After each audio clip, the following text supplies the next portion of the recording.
Alright, well, trying to get everything test fitted up here. I gotta get some bolts, of course. Finding a place to mount my coil. It should go right back in this general location, about almost where the stock one goes. Like the stock one comes up a little higher. Even if I did put it up there, it should clear. Got the holes for the wastegate marked out. This setup that Eric made years and years ago. It's pretty ingenious. It goes on the fan shroud right there and actuates the wastegate with the internal wastegate. And then of course the exhaust dumps down and around. Let's see if we can find that real quick. That's a nice amount of bends. You see, and there used to be an extension pipe on this. This doesn't go all the way out. There used to be an extension pipe and it's gotten lost somewhere. But,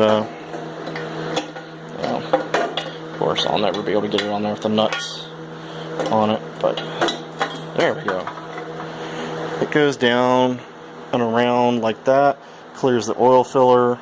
As you can see, it was being ran without that little extension piece and just dumping on the other exhaust there, and I'm going to fix that. I'm going to put a little extension on there. As a result of that, you see all the black carbon here. It's because there's a rust hole right here, and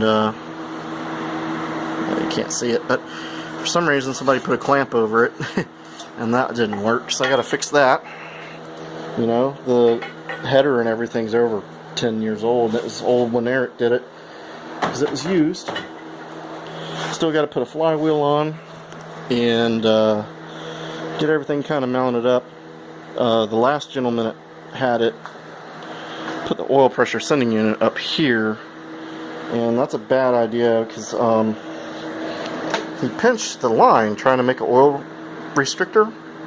So he pinched the line, you know, which is a smart idea, but you're reducing oil flow to your idiot light, so you're inaccurate. So I'm going to put a T down here and run my oil light from there, and just go from that.